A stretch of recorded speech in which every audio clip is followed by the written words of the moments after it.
This week on Altered Geek Unlimited, we talk TV, revival of television shows including Star Trek, 3G, 4G, and 5G, what the hell is it, and more on this week's Altered Geek Unlimited.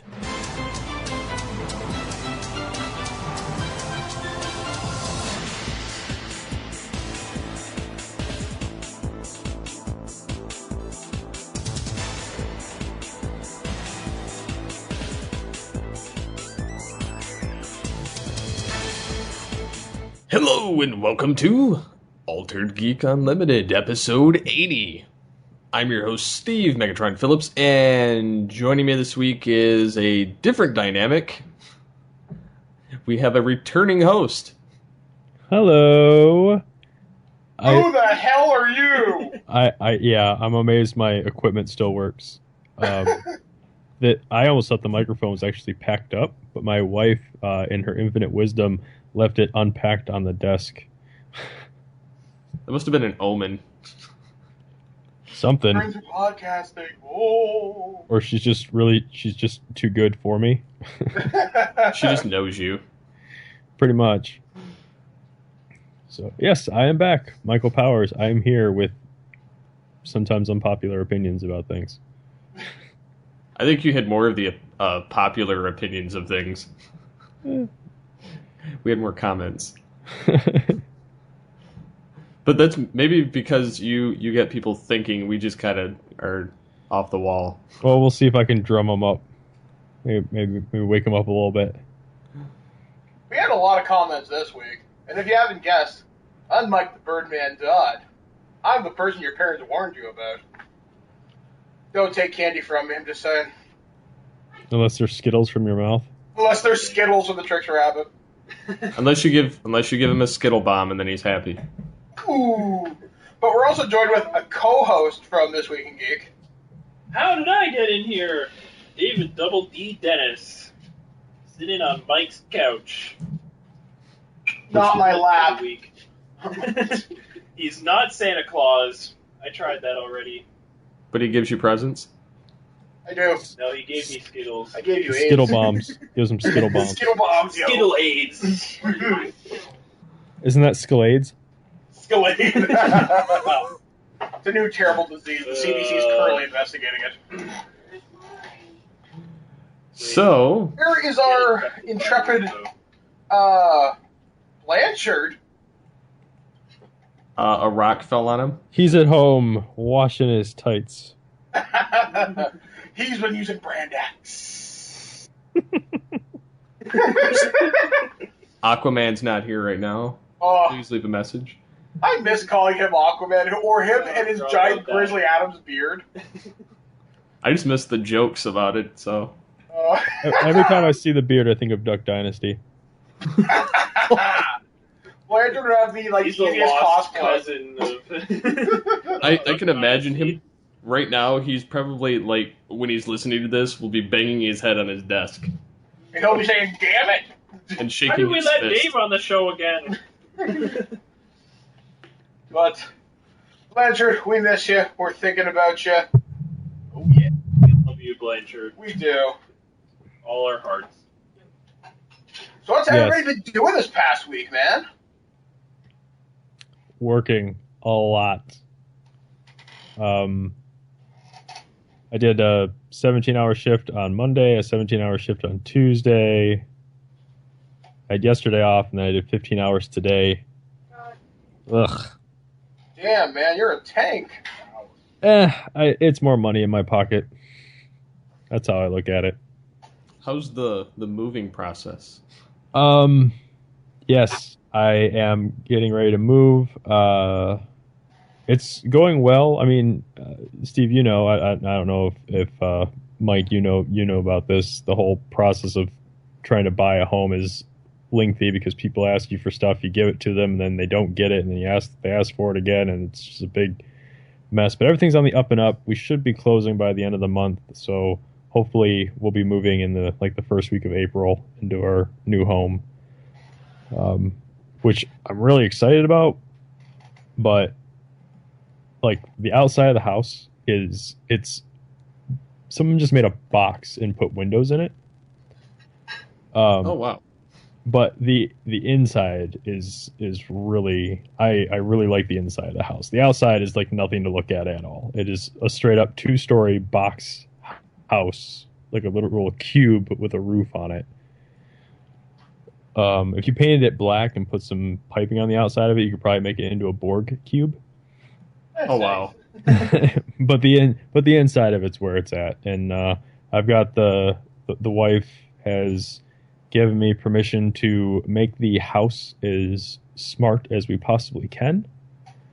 So some of my first purchases for the home are going to be the Nest line of products, like the Nest learning thermostat and the Nest smoke detectors. Nice. Stuff like that. So yeah, I'm really looking forward to it because I don't know. Whenever I go and look, when I would go and you look at an apartment to like move to or something like that, or when we're shopping for the house that we have right now, we'd go and look at these houses, and the first thing I always try to do when I walk into a living space is where would I put the TV? For me, it's how would I hook up the surround sound, but that's the same thing. That has to do with where you put the TV. Like wherever the TV goes, it's where your center channel is going to go, right? So yeah. It's all kind of the same thing. It's just everything for me is centered around where's the best spot for the TV to go, and I'm really good at visualizing that. Except for this house, I could not visualize where to put the TV in the family room, and so it's going on the ceiling. not quite. They did this really weird thing. They added an enclosed porch onto the front of the house, but they had before that, they had a picture window that looked out on the front yard.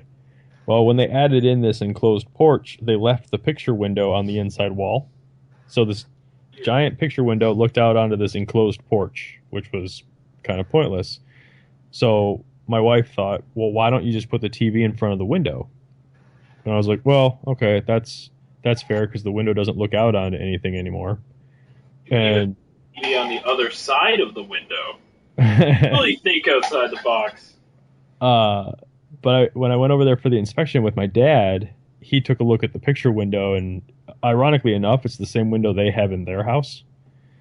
And he's like, all of this comes out is like one piece. We can take this out, finish the wall, and we can build you an entertainment center that around your TV. And I lost my shit. Because all of a sudden it was like, I can now, the thing that like how most women plan like their weddings, for the last 16 years of my life, I've been planning in my head the perfect entertainment center. And it sounds like us. That's about par for the course. Yeah. So like now I have the opportunity and the space to do this, and my wife also, in her graciousness, gave me permission to also buy another TV to go in this new entertainment center. This is on top of the TV I got in November.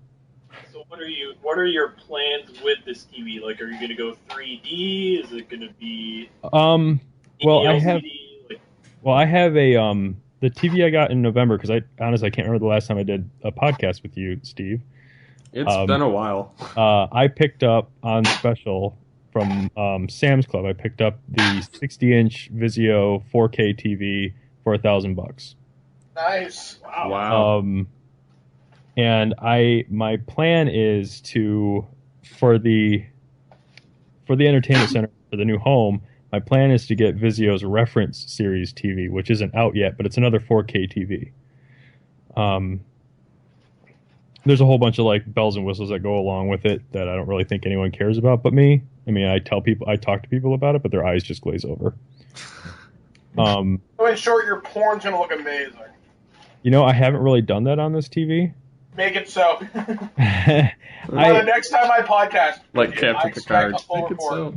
so. The one interesting thing about this TV is one of the things I was expecting with a 4K TV was that input lag would be a pain in the ass. Like, because it has to take a 1080p signal and upscale it to 4K to be presented, the right way on the TV. And I thought that's going to add a whole bunch of input lag between what I do and what shows up on the TV.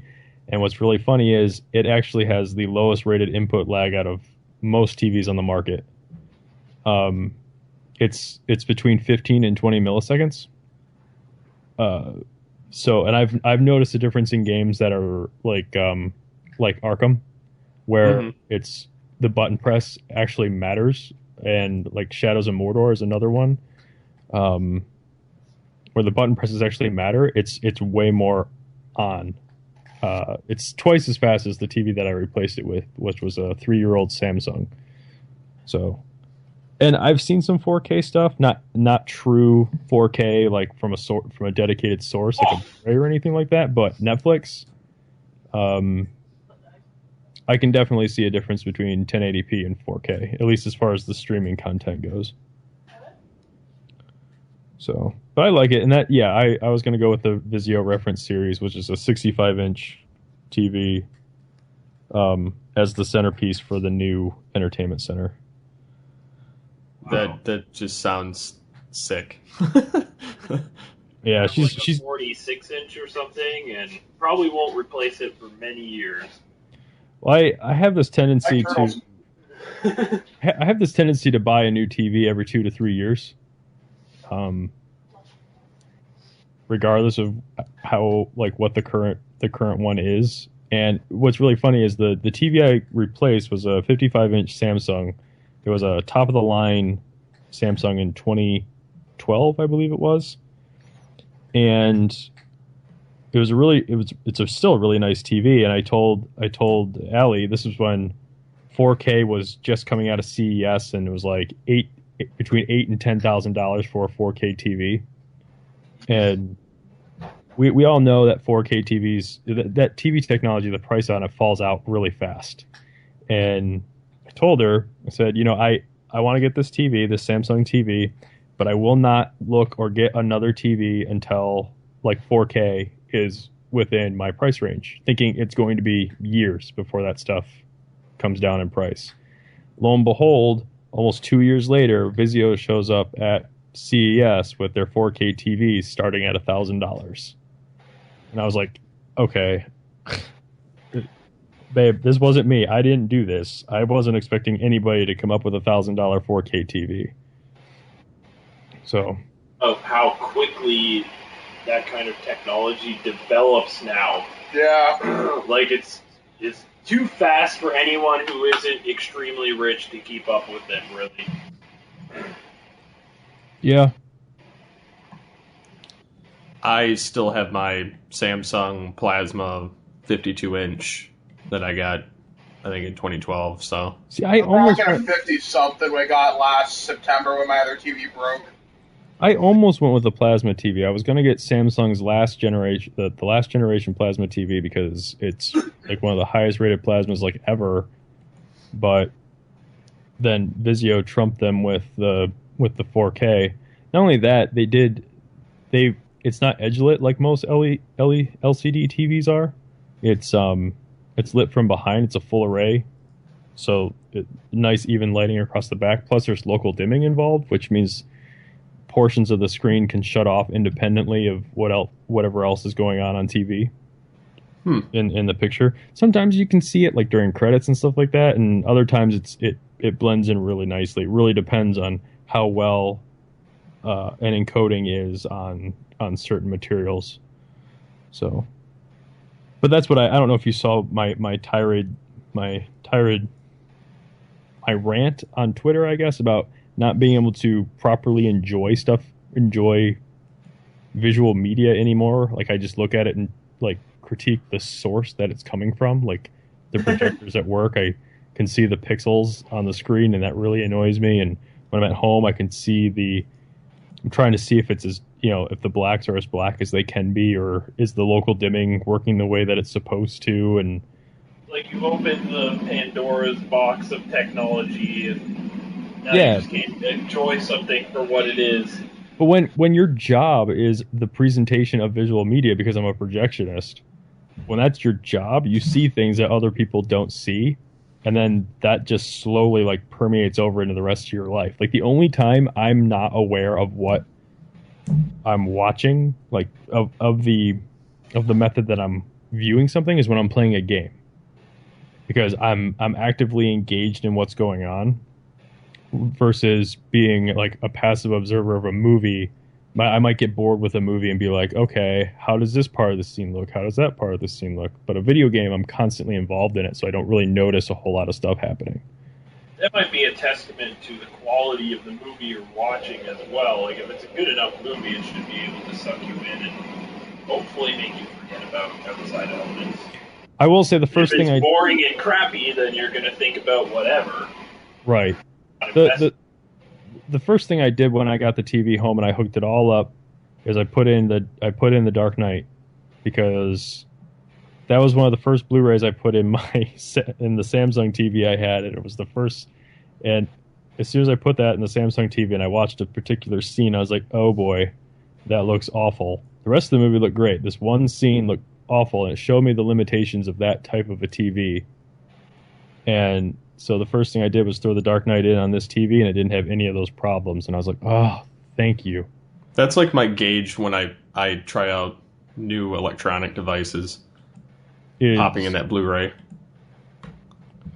Yeah, there's a couple that I put in, but that one, it showed an imperfection in the Samsung TV because it was an edge-lit design, and I wanted to see if a rear projected light source would fix it, and it did. I was really happy with it.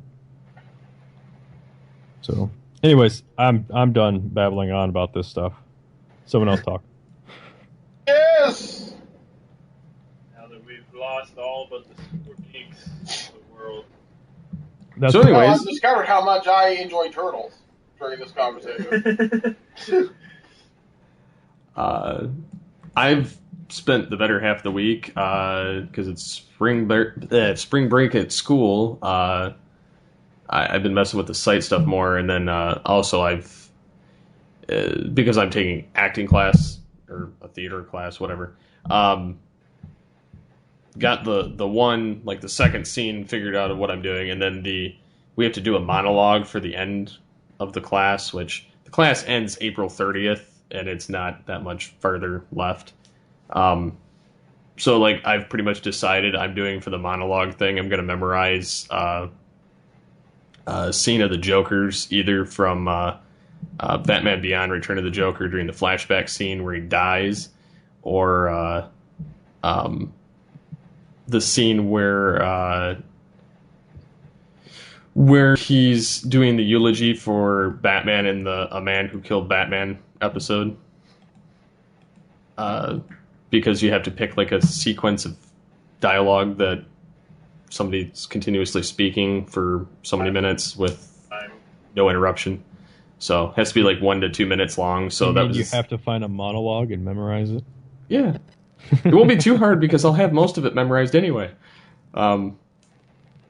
Because as soon as I throw it in the Joker voice, it pretty much goes to memory. If I do it in my regular voice, I won't remember shit. That was actually when I was in college. The broadcasting kids kind of volunteered for when the acting students were auditioning to get into that program.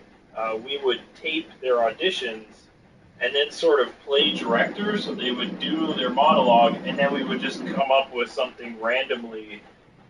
Like, okay, now do it in a British accent, or do it like you're speaking just to me personally.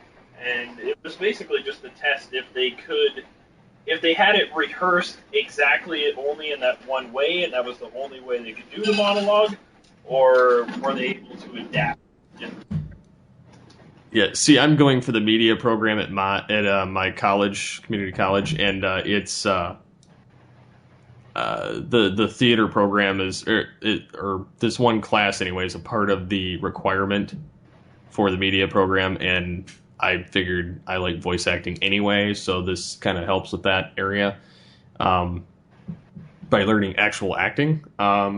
So I use I used my Joker voice to memorize the lines, and then because our first dialogue or monologue that we had to memorize and then recite,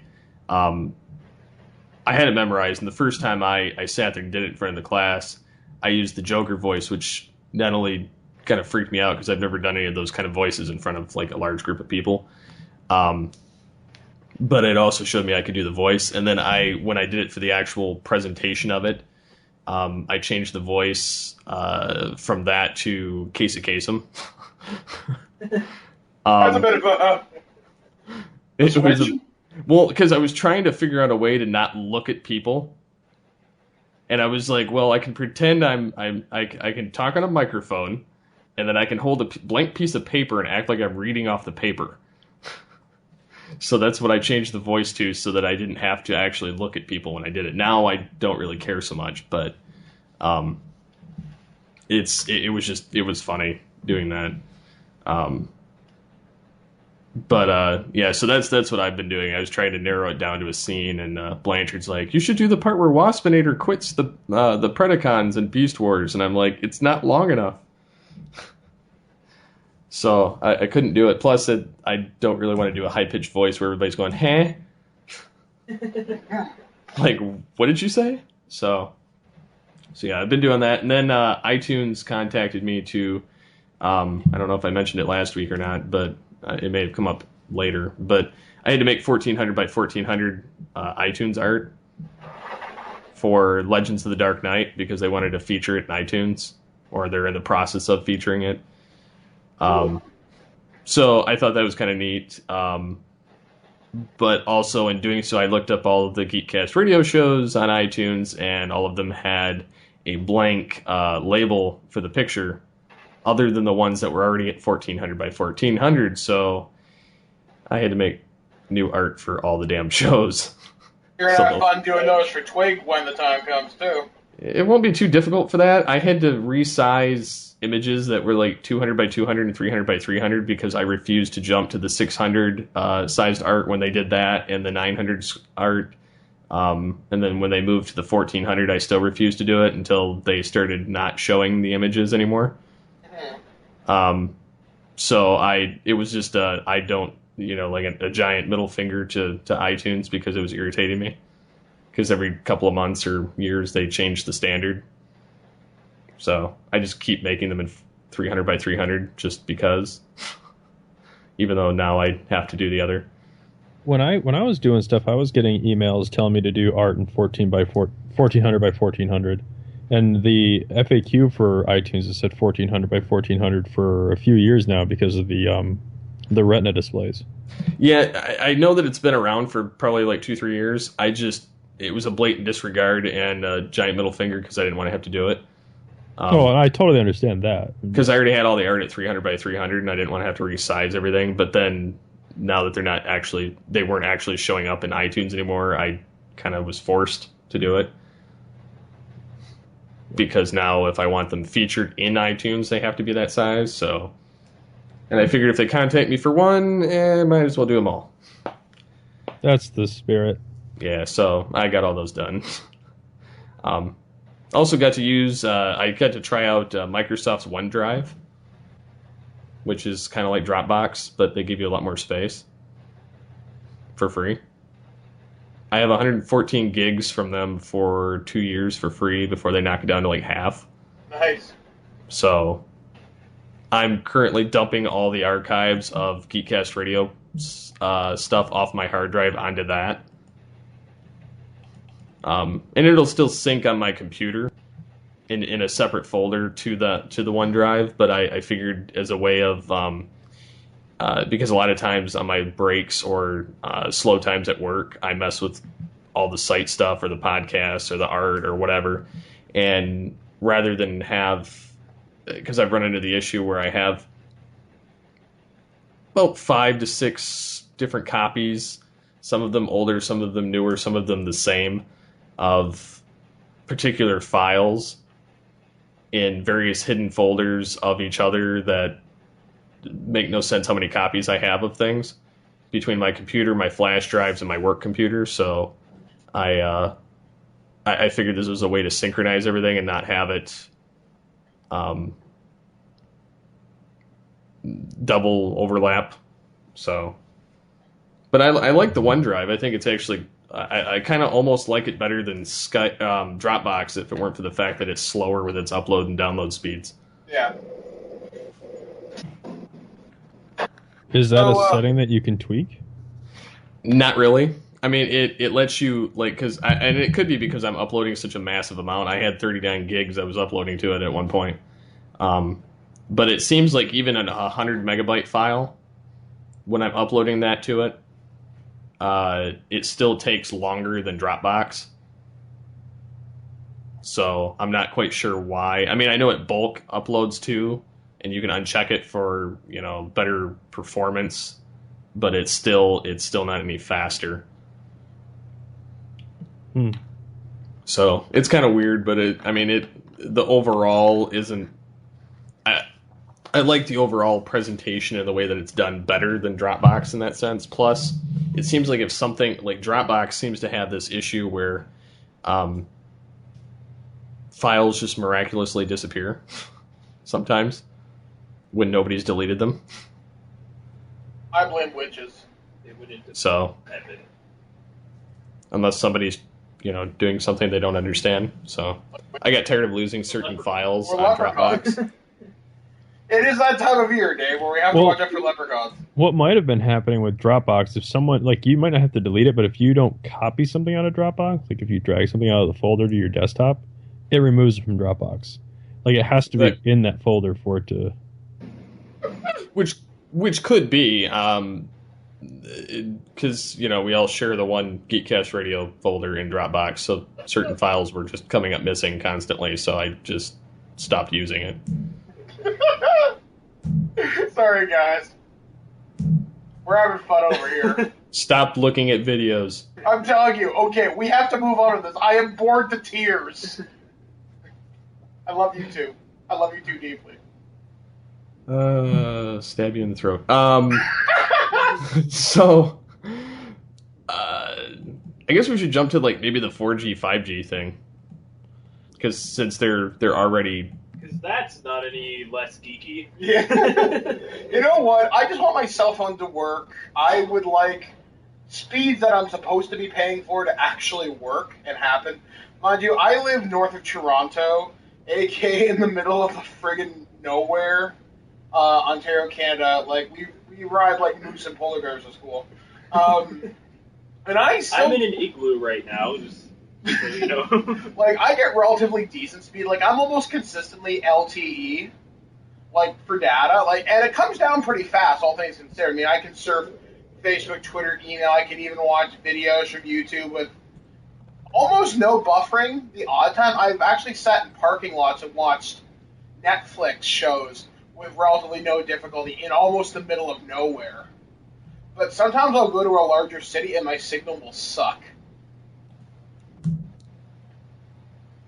Yeah, better internet up here than I have down in Hickville. So. Which is funny because you live right near some of the big telecom hubs, and but not near cell phone towers, which is funny.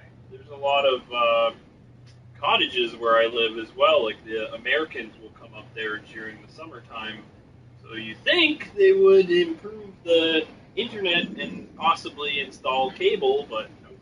Which is kind of weird because where I grew up, for example, is in northern Ontario, and we're near the second largest white sand beach in the world. It's called Sauble Beach. And cell signal up there is absolutely atrocious. And we have movie stars coming to come there on vacation for the summer. And it always blows my mind that why the technology has not caught up there. I mean, if I can have LTE in the middle of buttfuck Ontario, why is it not in a major tourist destination? Respond! So how inside baseball do we want to get with this, since we're boring the two of them? Just surface. Super light, man. Super light. Well, I just think this is just a joke thing. I mean, obviously it's coming. I mean, everything, there's always a next evolution of something. It's just, I hate when you see this all over in the technology circuit.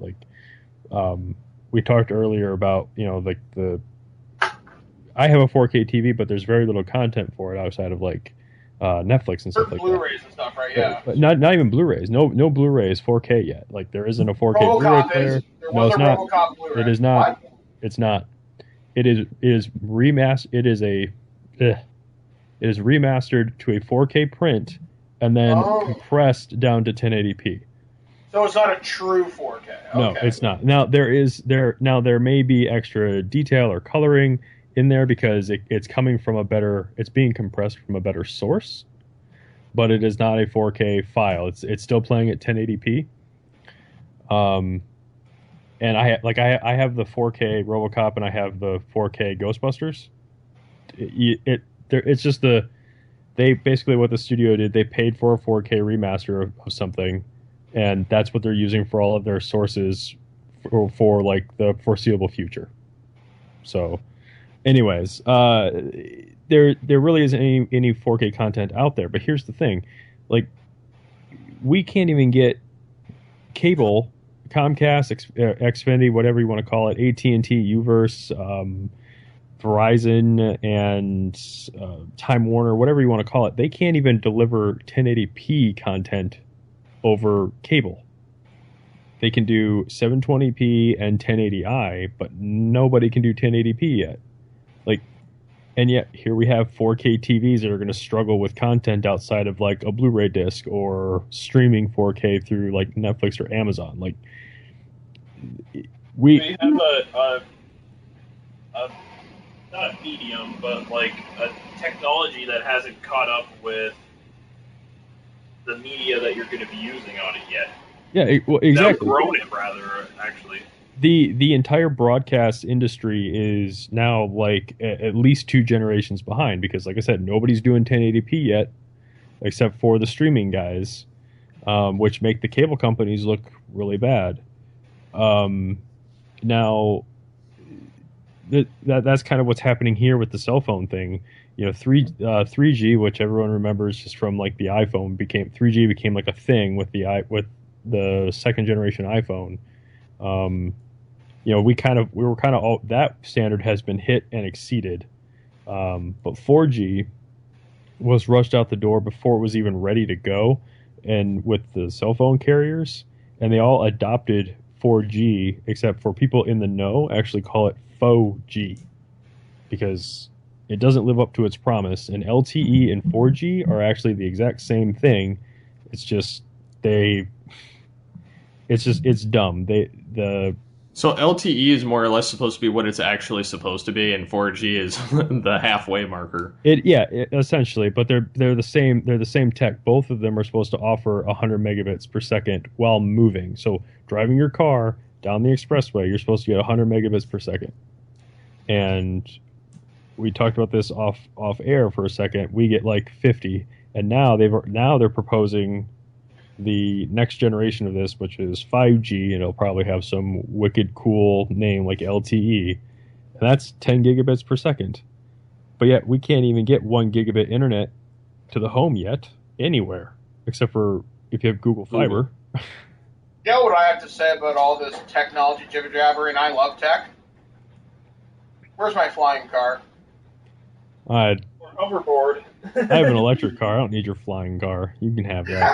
It's 2015. He doesn't use we're gasoline. Supposed to have flying cars and hoverboards. Back to the Future 2 lied to us. But this is it's Jaws 30. This is just another example of that. Like technology is moving faster than the people that create the hardware or the stuff that this is kind of different, right? So the hardware isn't available to support this stuff, but so theoretically they can throw out any number they want because no hardware is ever going to accept this. They could say 5G was like 20 gigabits per second. Well, oh, sorry, Mike, go ahead. No, well, I was just going to say, at the end of the day, what's weird here is, right, cell phone service, the data you get on your phone, they never tell you how fast it's going to be. They're just like, you get on the LTE network. I've never seen AT&T or Verizon tell you how fast their networks are. You can find it. Get sued. Well, you can find it if you can dig for it, but they never tell you how much it is. It's weird because when you buy internet service, you pay for a speed. It's kind of interesting to me. So Yeah, I This is mean, cool. I hope that it happens, but it's You're not holding your breath. yeah, I'm not. also If we were- I'm sorry, Steve. This article also goes on to say that no network in their right mind is going to pay for these upgrades if they're not going to get new customers. Well, yeah, I mean, just because you have the technology theoretically ready to go, there's still a hardware cost associated with that, maintenance costs, transition costs, and that's years of dedicated work. What it's going That's not just as simple as walking in and replacing a rack. You know what it's going to be, though? It's going to be, and I'm not saying this because I'm an Apple fanboy or anything. It's going to be a company like Apple who puts this in their phone first and forces the carriers to move over. Because say what you want about Apple, they make people do things. They Well, control they the are market. They innovators. really do. Like just as an example, like an aside here, my sister's diabetic, and she's always asked me, like, why can't I don't know the hardware for this stuff. She's like, why can't my glucose monitor be my iPhone? Like, why can't this thing transmit my information to my iPhone? And she looked into There are it. apps for that, though, Well, because I'm diabetic too. well, there are apps. She's looked into it because there's something, at least down here, there's something with the FDA, and they were getting in the way of that. There was not a product she could get in the U.S. that would talk to her phone. It could go to a website and then down to her phone, but the pump could not talk directly to her phone. And that's, since Apple started this whole health kit thing in the last year, that's like gone right out the window. Like, she will be able to get a pump that will be able to talk directly to her phone. Later this year, and I have to think that's because Apple started getting in the health game, and Apple has a lot of money to throw around. Well, yeah, because like Apple has so much dominance over the mobile market. I mean, and Android's taken a very, very strong, hard right punch at them. But Apple, it's just part of the consciousness of the consumer for a cell phone. You think cell phone, your first thought is iPhone. Well, I think it goes a little bit beyond just beyond the brand recognition. I think it comes down to the platform too. I think that because Apple keeps everything, as a public-facing company, Apple keeps everything locked down. Like, nobody can play with their phones unless Apple says you can play with their phones. Unlike like an Android phone where you've got 5 different manufacturers using God knows how many different versions of Android that, Google might not be supporting anymore with who knows what on them. Like, that's scary. Like, I can understand, like, Google doesn't have something they can present to the FDA or these people and say, this is secure, because chances are it's only going to be the Nexus devices that do that, but there's no way they're going to let a Samsung Galaxy phone do that. Like, the iPhone is and iOS is just such a different platform. I think it's just easier to see Apple. It's easier for Apple to be like, this is why it works on our platform. Like, but that and money. Yeah. Having more money than anybody else, that says a lot. So yes, moving on to more fun things for some people in the room. There was an article about Star Trek, which, again, this concept can be applied to pretty much anything, but they brought up the fact that a way to save Star Trek is give it kind of the True Detective or American Horror Story kind of thing. So the anthology treatment. Yes. But would you want that? We kind of have to, like... I think you'd have to see how it went as an experiment first. And a series like Netflix or Hulu should try it. Well, see, I know Heroes was... this is the slippery slope you have here, right? Because Heroes, the original idea for it was to be an anthology series. But fans fell in love with certain characters that. Oh, came back to life in season 2?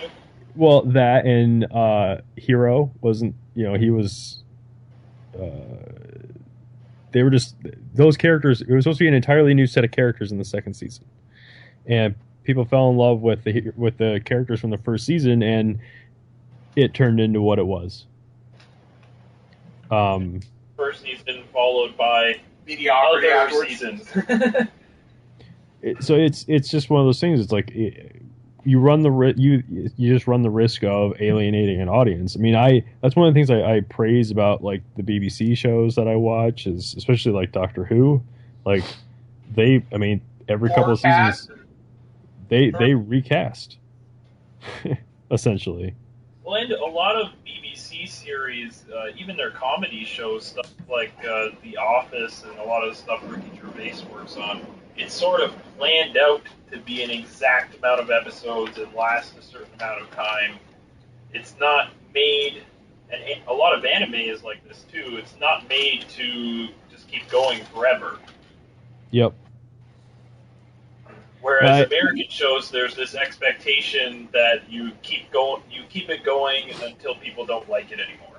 Well, that almost poses the question, do you think that with having shows kind of not really have a set and limited amount of episodes, whether it be per season or per series, that it kind of just forgets what the hell it started out to be?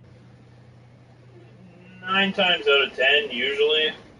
I think with Star Trek, for example, if they want to do the anthology thing, maybe keep it set at one location to start, like everybody starts at Starfleet Academy, see what happens with it, and maybe change ships. Maybe you could follow one crew member around.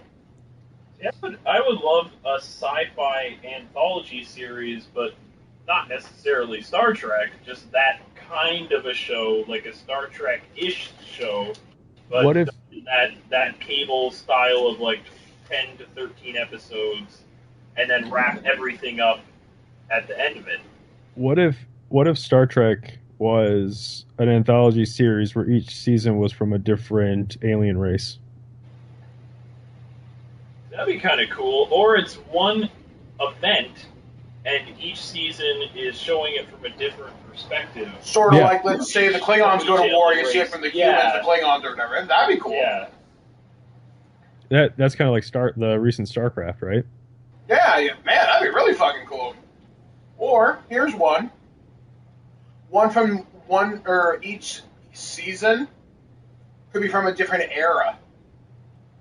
Like, you could see one from the classic era, the Abrams verse, TNG, or the current universe, I guess. You'd have, hell, imagine a Mirror Universe season.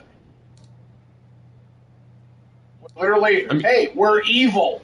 I mean, there is 50 years of Trek, and again, it doesn't necessarily have to apply to only Star Trek, but I think that may be the direction to go to kind of give it a clean slate without really giving it a clean slate. I think that the films did kind of pump energy back to it, but I don't think it's the right kind of energy.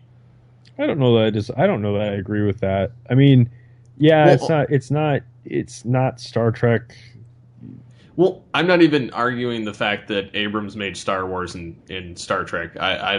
Because I've beat that with a dead horse. I'm more so saying, and I granted, I think it could have been better had Paramount and CBS actually given Abrams the reins to actually do a TV show. But I think that what hurts Star Trek is because the bulk of the progression and story and the character development is in the series. Whereas in the film, they're trying to squeeze all this stuff into 2.5 hours, and it doesn't really translate well. Well, they're kind of assuming you already know who these people are. Well, true, but we don't know who these new characters are. Exactly. That's part of the problem. I mean, another thing, too, is you look at Star Trek the way it was in the 90s, the 80s, and the very early 2000s. Sci-fi has changed and matured a lot in that time. And I think of shows like, say, Battlestar Galactica and Fringe and some of that shows that started treating their audiences a little bit smarter. And if Star Trek stuck to Mystery of the Week, like a lot of the classic episodes be like, hey, there's an anomaly on this planet. Let's send an away team. Riker's love subplot. Data gets a cat. Whatever. I don't think that type of TV is going to resonate with a new audience. You need television that's a little bit smarter. That type of TV barely registers with me now. Yeah, that type of with TV. The fact that cable has really, really taken off in the last few years with stuff like Walking Dead and Game of Thrones. It's not a niche audience anymore. Well, kind of what's happened is it's given TV like almost film budget to play around with, and it's kind of helped TV grow to a new standard. Which, again, I'm not saying that Trek was great back when it was on. Yes, they were memorable and great episodes, but that's what they were, is pretty much standalone episodes. Yeah, there was an overarching gradual character development and story subplot going on, but a lot of the time there was a lot of garbage and throwaway episodes and stuff that if they would have just shortened it to shorter episodes and given it a higher budget instead of making 30 episodes a season, we could have ended up with something as great as the stuff that we've gotten in recent years. Yeah, like, for example, I'd like to have 8 out of 10 episodes be fantastic, instead of having maybe, I don't know, say 8 to 10 episodes out of a 24 season order, or 24 episode season order. Like you said, it's a lot of throwaway. It's a lot of who gives a shit. And that's one thing. I mean, me and Steve, we're pretty hardcore Trekkies. I mean, we do Future Perfect, but not everything's a winner. And if you took it more seriously, like Dave said, like Walking Dead, Breaking Bad, Game of Thrones, whatever, I'd rather have smaller seasons that have more impact and give me more character than here's a whimsical episode about a fucking holodeck. I think if they were gonna revive Trek for TV audiences, I think they'd have to, one, you'd have to consider the setting for the story. So I think it'd have to take some place between Enterprise and the original series, because you'd want that edgier Wild West vibe going on. Kind of like the original was back when it came out. Yeah, like but more exploration, kind of. You'd want that. More exploration, less diplomacy, so to speak, right? You'd want that, or you'd want it set after the Next Generation, but with some type of intergalactic war. Yeah, kind of like Game of Thrones in space. You would need factions fighting each other. Well, you could almost take like the point of where Star Trek Online, more or less. Like almost 25th century almost. Yeah, you need to be able to set it up for some type of gritty conflict. You know what? Give me Section 31. There's your show. Mix like Homeland with Star Trek. Do you think audiences would be okay with making Star Trek more 18 plus rated if you were to move this cable? Like if you actually included nudity, F-bombs. I don't think that's maybe nudity, but you'd have to approach it tastefully. I don't know how well any of that would translate. I don't think that's necessary. I don't think it would translate very well to Trek. I think that it's more relying on its characters and its intelligence level. But then again, think about the romance subplots you could really carry forward. You could, but again, you could kind of pull it have it there for nudity's sake.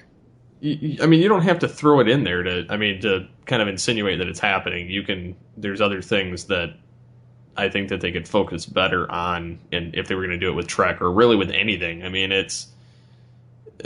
I think that part of the problem too is with reviving it is you'd almost need to start out fresh with an entirely new crew and not dwell on anything from the past. I mean, yeah, you could borrow the aliens and referencing some things that happened if you were going. There's no more Kirk, Bones, or yeah. I mean, don't recast them, don't rehash them. Just move on.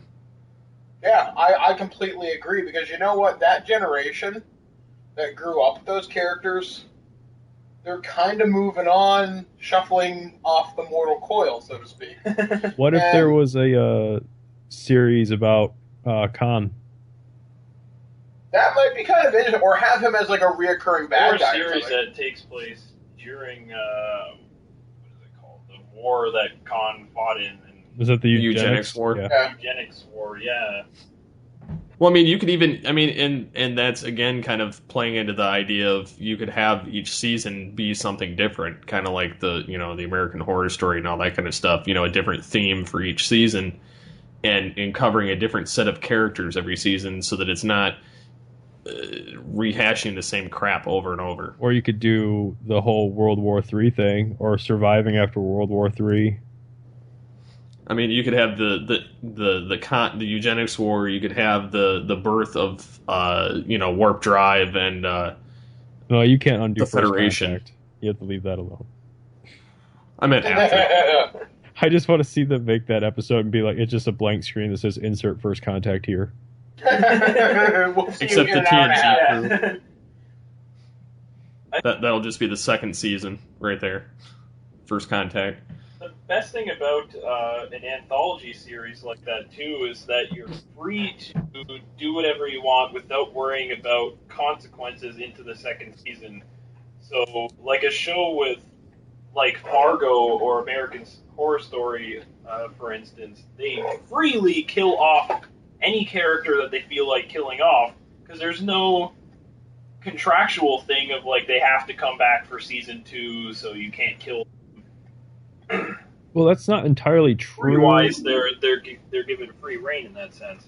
That's not entirely true anymore with American Horror Story. Oh, that's a bad example. Freak Show is now tied to Asylum. Half of the actors have been in every season, but I know that's different. I'm saying like characters that were in Asylum showed up in Freak Show. Oh, okay. So I didn't know that. I haven't seen Freak Show yet. Oh, so good. But yeah, they I mean, that's the other thing too. American Horror Story stands apart from the rest of these because the same actors come back. They just play different characters. Yeah. I don't think you couldn't do. I think that's what people are talking about. Like with that with Star Trek people. I can see people getting really pissed with that.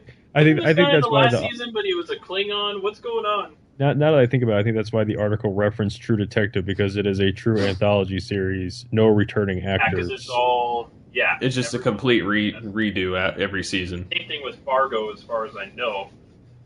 Yeah, that's the only thing I didn't quite care for of American Horror Story, and it actually bothers my wife too, of the fact that they keep recycling the same actors over and over. I mean, granted, they play different parts and may look different, but it's the same actors over and over, so like you're constantly thinking about their previous character. So I think that if they're going to do it, just a complete basically reboot every season would be sufficient. Are there any other classic shows you think that would work under this particular model? I think Heroes is going to try it. I hope so. I think that's what that Heroes Reborn is. It had good potential when it was out the first time, and it's just like you said, people got too attached, and then they just kind of went with it instead of doing what they were going to do. A lot of the series that I get mad at because I just think they're so blah, like Blacklist, I think could benefit from 13 episode seasons. Yeah, stuff like Gotham, I find that too. There's so many throwaway episodes. It happens quite often in all of them, though. That's the problem, I think. And you get a lot of good episodes, but then you get a lot of the subpar. And it's with every series. It's not even narrowing it down. Arrow, I think it's a pass, because if you think about it, Arrow is essentially 2 TV shows in one, because you get the island and you get the present day. So and I think at the end of the day, that comes down to 13 and 13. Arrow, not so much with the first season was a little bit more episodic, but by this point, every episode is vital to the overall plot of the series. You can't miss an episode at this point. Right. I'm just saying, like, the way it breaks down. It's the same with Flash. You kind of almost have to watch all that, too. I have noticed ABC has done this. I feel like ABC's done it with a couple shows. I know Once Upon a Time was one. I was trying to think of another one. I think NBC might have picked up on this. They're doing full season orders for shows, right? 22 episodes, but they're breaking them up into part 1 and part 2. So the first 11 episodes. I'm still waiting for part 2 of Mad Men. Well, no, I mean, I'm not, but that's a cable thing. This is broadcast. So they kind of give it like they kind of change the theme and the villains by the mid-season. Exactly. There's an arc to the first 11 episodes that gets wrapped up, and then when you come back after the mid-season break, there's another arc to finish out the season. It's not wait 6 months for the rest of it. I thought you were talking about how they split stuff in half. No, I feel like I know ABC picked up on that. And I feel like another show that I watched did that. It was like Shield did it. Did it? Basically. Yeah, well, they do it. They kind of do it so it has like a mini climax at the mid-season finale. Yeah, Once Upon a Time did it differently. And then they have the big climax at the end of the season. Once Upon a Time last season did it differently. So Shield, I feel like Shield did the mini climax. And then, and then obviously it's going to be much bigger by the end. Right, but Once Upon a Time was definitely like, here's the climax for the first half of the season, and it's a big doozy that tails off into basically what could be an entire other 12 episodes, and it is, but it's an entirely different story. I know there's another show that I watched that did that, but I can't remember what it was. I think that's interesting if you break it into 2 parts like that. Well, Heroes kind of did that with season 4, I think. I don't even remember I don't remember a whole lot of Heroes that wasn't season Siler. 3 had like 2 completely separate storylines in it, and the second one was way better than the first, in my opinion. Well, one might have been Course That was Correct. a while ago. I'm trying to think of other shows. I don't know.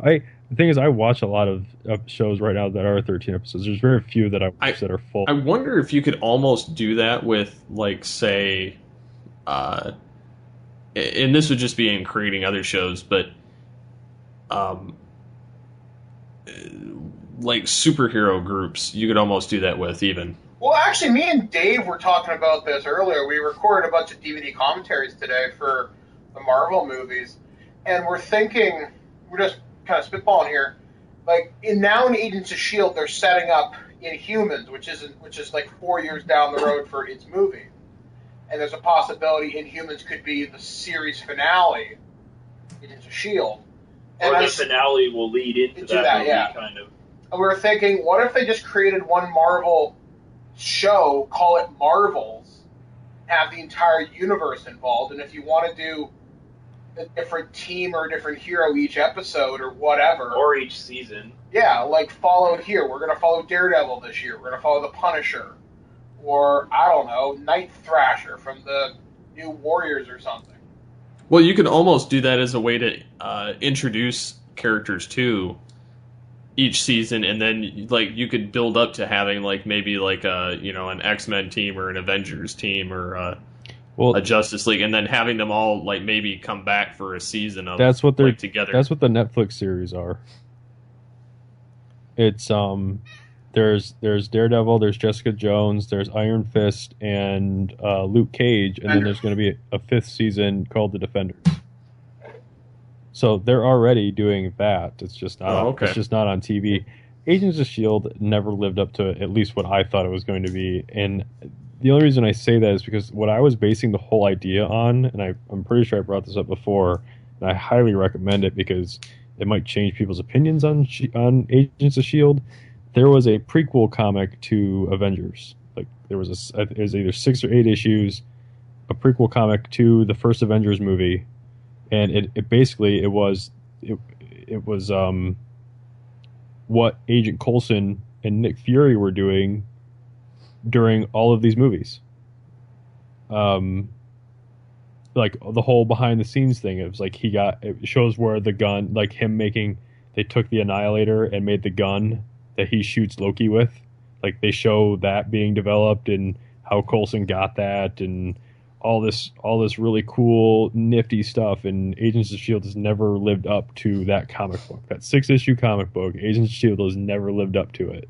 And it's because they're not willing to let the big guys play in the little sandbox that is TV. Or the big guys don't want to play. Although I do think you'll see Doctor Strange in one of the Netflix series. I do think you'll see that. Because Benedict Cumberbatch is a TV actor as well as a movie actor. I don't know. I just have lots of problems with Agents of S.H.I.E.L.D. I think it's gotten better this season. Disagree. I think aspects of it have gotten better. I can't even see the TV show, to be honest with you. It's too dark. You know what that's to cover up for, right? The lack of money? Yeah. Yeah, I know. I was talking with Dan the last time I was watching. I was like, these guys look like they're like at Sears Portrait Studios. All I can see are their faces. There's nothing behind them. Oh, that's the thing with TV. You're never going to have the budget of an Avengers movie. No, okay. There are. You have to find projects that work within those constraints. But this is way different. The first season of S.H.I.E.L.D. was extremely well lit. You could see the sets and everything. This one is, you could tell they slashed the budget to keep it on air. That's my big problem with season 2. They cut a lot of corners. And the whole Inhuman storyline, I feel like they effed themselves up with that one. Because that movie is so far away. If they don't keep the Inhuman storyline up, this season will have been pointless. And because they had to move, they already had to push it back again like another year. I think it's actually like 5 or 6 years out because of the whole Spider-Man business. So I'm pretty sure that effed them up. I wouldn't be surprised to see them like dovetail away from the Inhumans thing. Not to mention, I heard that season 2 was supposed to dovetail into Age of Ultron, which if that's the case, oh my lord. Oh, we still have I don't know how they're going to get there before that happens. So Agents of S.H.I.E.L.D., the first season, had Winter Soldier to pick it up and give it a purpose. Basically make it good. Yeah, this season 2 doesn't have that. Like, Age of Ultron is not going to save season 2 of Agents of S.H.I.E.L.D. It has to stand on its own. It really needs saving at this point. It doesn't need it because you know what, the Marvel license is so powerful. Agents of S.H.I.E.L.D. keeps Marvel in the forefront. If I was a TV executive, as long as the Marvel movies are making bank, I'm financing a series. Well, here's the problem. They haven't renewed Agent Carter yet, and the ratings for that one weren't that good. They were. You'll see that at the network up front or closer to May. I like Agent Carter, actually. I think even more than Agents of S.H.I.E.L.D. And I like the idea of doing mini-series like that instead of a full show sort of thing? Yeah, like a full 22-episode season.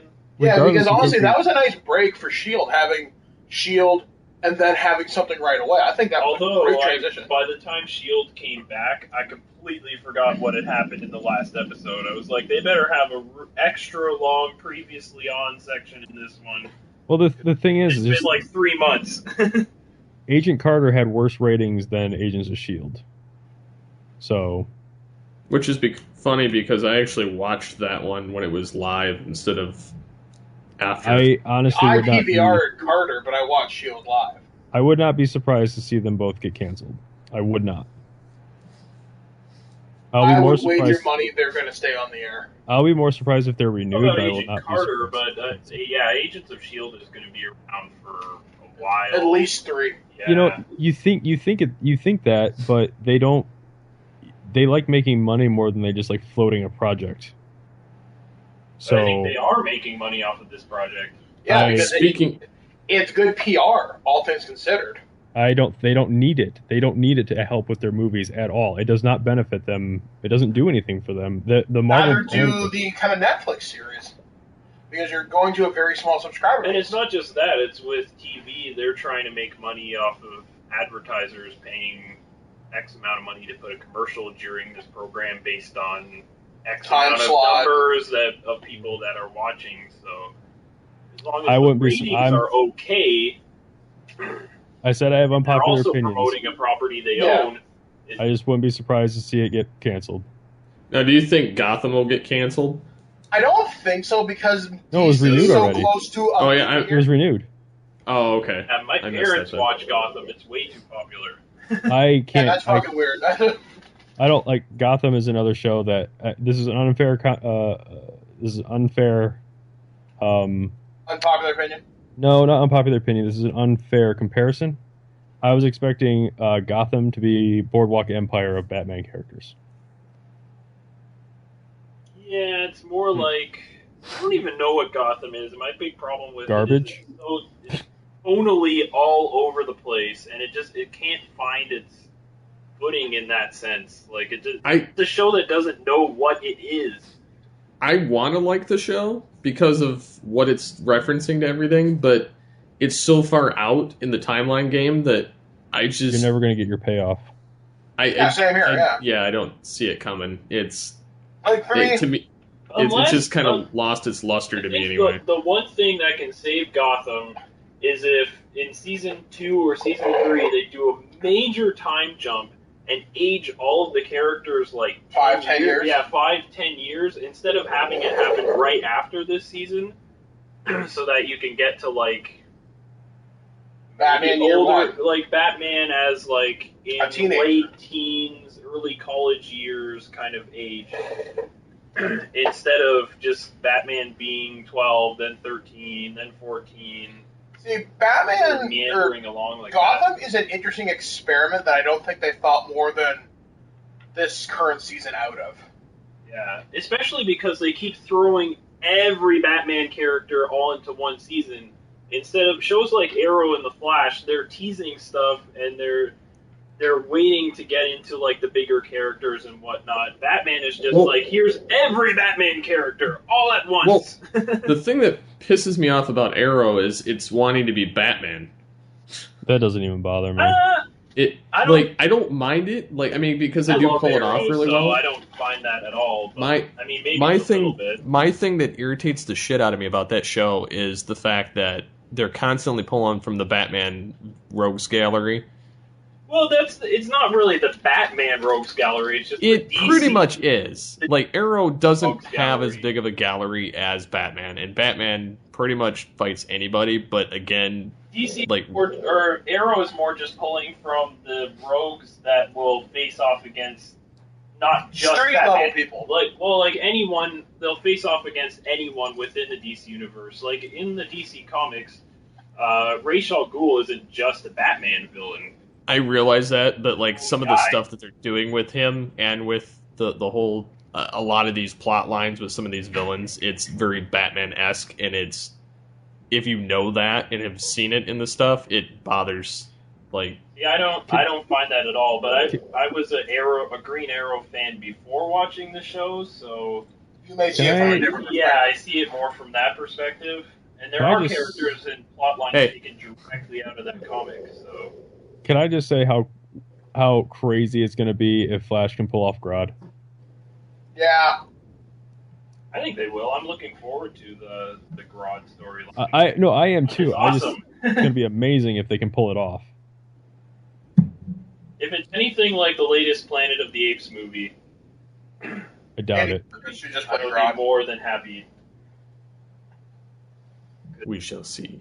Dawn of the Planet of the Apes kicked ass. Oh no, it did. I like the new Apes movies. I'm just saying I wouldn't expect that. I think that's going to be a feat to pull off that. I think so too, because it's such an unusual villain. That's what I love about it, though. Like they're taking a risk. Yeah, they're taking a risk with something really bizarre, which is my problem with Gotham. I feel like they're playing it safe with a lot of stuff. Well, yeah, and because just going like, with the characters you already know and love. well, it's the same reason why you're never going to see fucking Man-Bat in the show. Oh, which is too bad. I love Man-Bat. My real problem with Gotham is just I've said this from the beginning, and I say it mostly out of joking. I've stopped watching Gotham, by the way. I dropped my schedule. Stopped after the break. But I've got them all PVR'd though. But I always the way the show is being set up and the characters they're introducing, it just makes me feel like adult Batman is just beating up a bunch of old people.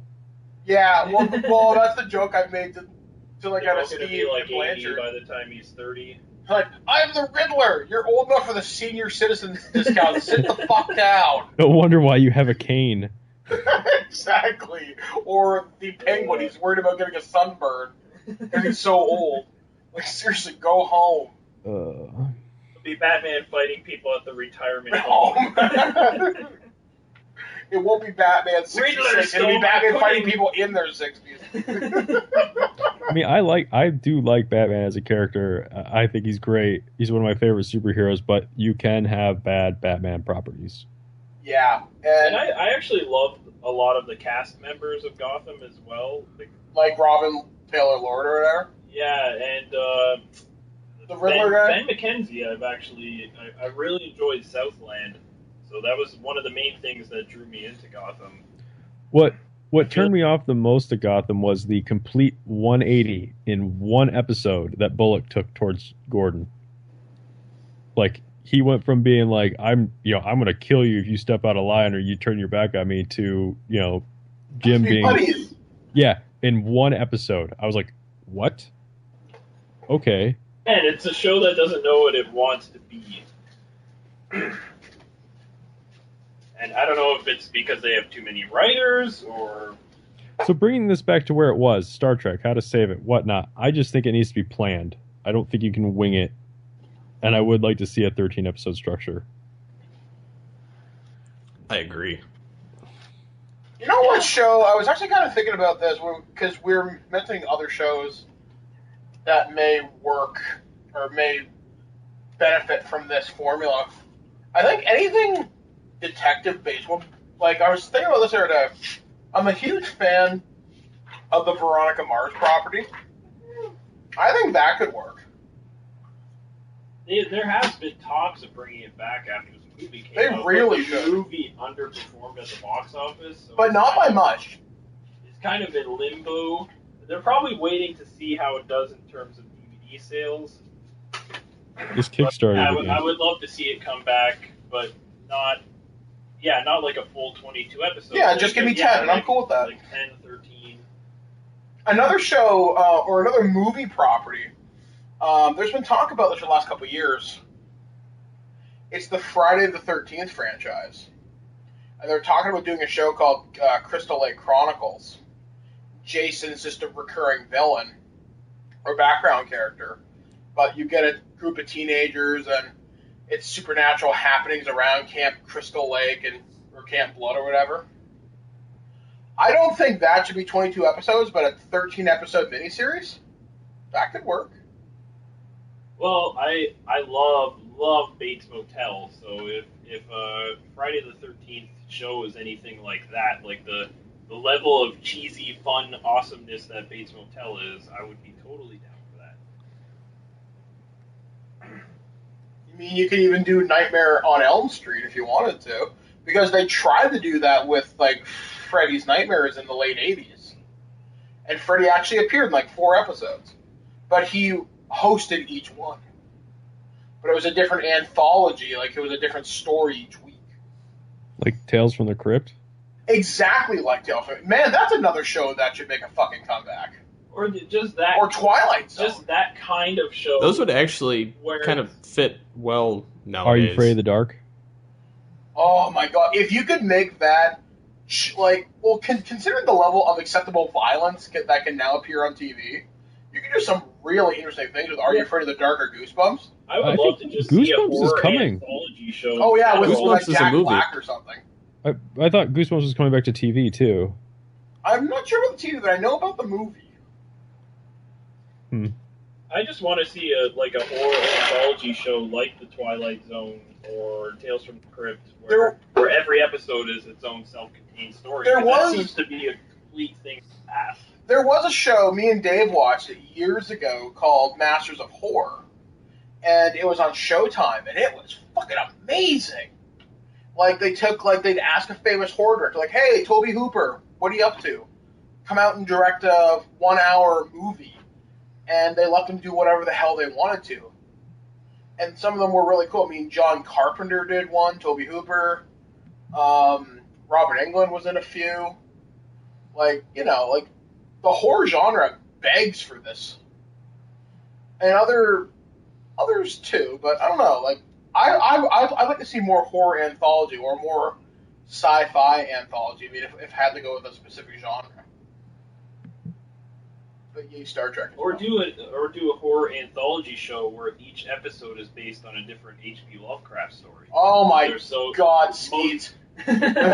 Most of his stories are so short and self-contained, you can get away with that, and they're all kind of in the same universe, anyways. So it would work in that kind of setting. Is there anything you guys would want to see? Any TV show or property you'd like to see take the Sherlock approach, where it's 3 episodes that are 90 minutes each? That's a really fascinating question. Because the U.S. doesn't have anything like that. Yeah, not really. Oh, man. They could do that with Friday the 13th or Yeah. Elm Street. I'd be cool with that. Because the movies are each like an hour and a half. Veronica Mars would work like that. I can't see it working with a big property like a Marvel thing, because part of the fun is building the universe around it. But I could almost see them doing that. Maybe with certain characters like Punisher. Well, I was going to say with the new Star Wars movie coming out, I could see them doing that with like some of the minor characters in the Star Wars universe. Maybe giving them their own hour and a half origin story kind of thing. Well, you could almost do it teasing up a character to the next movie. Well, don't forget, Sherlock, while it is, each season is 3 episodes and they're each 90 minutes long, they are the first and third episodes are essentially linked together, while the middle one is a throwaway story. With the exception of the last season, where all 3 of them it was one continuous story from the beginning to the end. I guess it just depends on how you want to frame it. But with Sherlock, they've usually been connected. There is character development from episode to episode. You know what might be interesting? Just thought about this just right now. Walking Dead side stories. Well, we're getting that. Well, I mean more like I want to know about Merle and Daryl. Oh, because there's that. They ordered 2 seasons of that spinoff. Which I hope that doesn't suck, but I've got my reservations about it. What spinoff? This is the first I've heard about this. Really? It's basically the plague as it starts. Oh. Okay. When the zombies rise, they're basically right at the beginning of the plague, and so 28 days later. Yeah, kind of. Except they actually That's a property I would love to see come back as like a TV series. Oh my God, that series was like, and we were supposed to get 28 months later. 28 months later has been tied up in development hell for so long, though. I think Danny Boyle said it's not going to happen now. I think it's split between 2 different parties, like and they don't like each other. It's like Danny Boyle and the guy he co-wrote it with, and yeah, I don't know if they're just not friends anymore or they disagree on the property. Like, stop being a bitch and just give him his or payout. just sell it to someone else who wants to make it. Yeah. But please let that happen. But I guess Living Dead, but I guess that's more or less just Walking Dead anyway. So. But I think that about rounds it up. Yeah, I mean, we've been all over the place, from tech to opinion to opinion. I told you I was going to throw you some curveballs in here. I've learned a lot you guys today. On your toes. As have I. So, before we go... Yes. So basically, for the question, we can ask, what show would you give this kind of formula to revive it? So, since we've already kind of talked it all out, anything you guys want to pimp out before we go?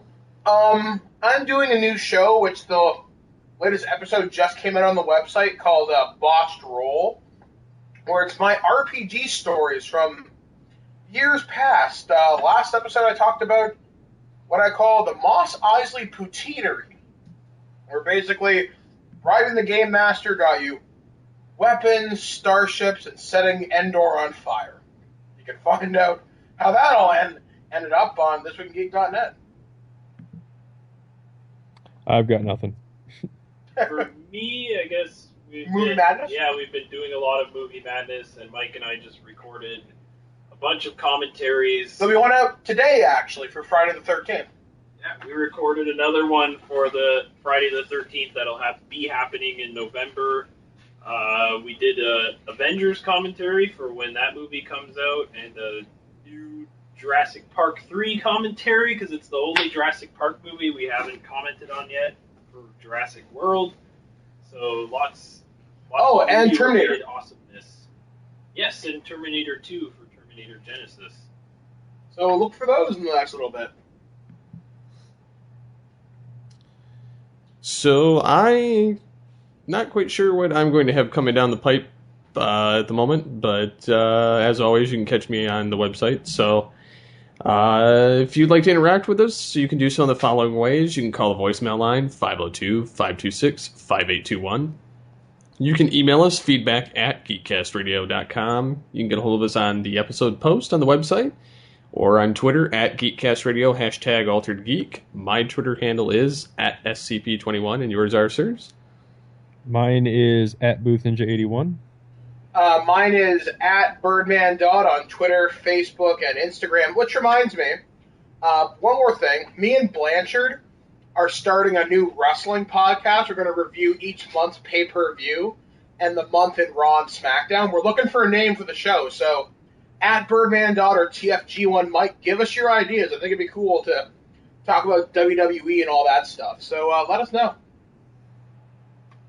And then there's you, Dave. And my Twitter, which I almost never use, but I probably should more often, is at David_Dennis.